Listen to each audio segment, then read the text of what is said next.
The desires we experience are usually surface-level urges beneath which lies some kind of discomfort, some kind of pressure in the instinctive or moving center, or in the intellectual or emotional center.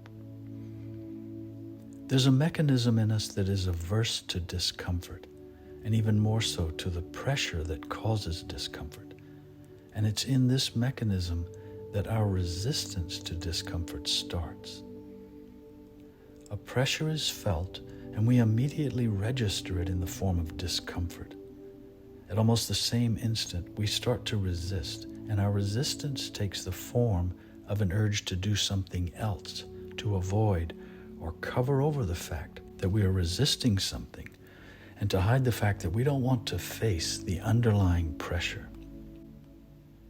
This is normal in the sense that it's human, and that it happens unconsciously.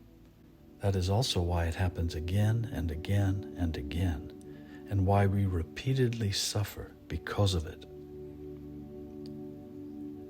We even hide from ourselves the fact that we are suffering because we're too busy indulging in the desire that is masking our discomfort.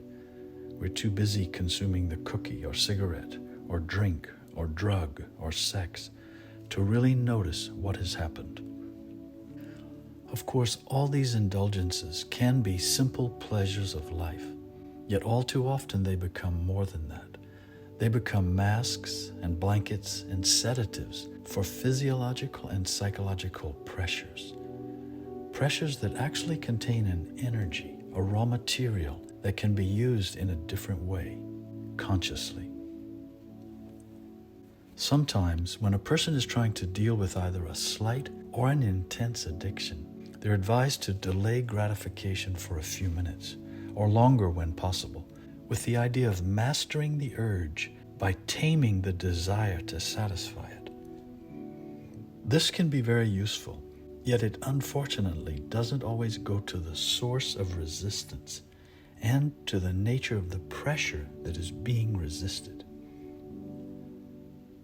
This whole area is a multifaceted, multi-layered study, which in the fourth way system is tied to what are called buffers, which are psychological dampeners and automatic reflexes that happen at almost lightning speed and prevent us from seeing how we are dodging and disguising and dismissing our resistance to the pressures in our life, as well as to the different, often conflicting sides of our nature.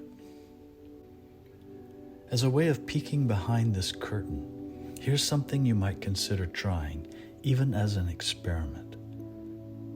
The next time you feel the flash of irritation that prompts an urge for some kind of gratification, be it a cake or a joint or a glass of wine or a glimpse at your phone, try to delay the gratification for just a minute or two, longer if you can.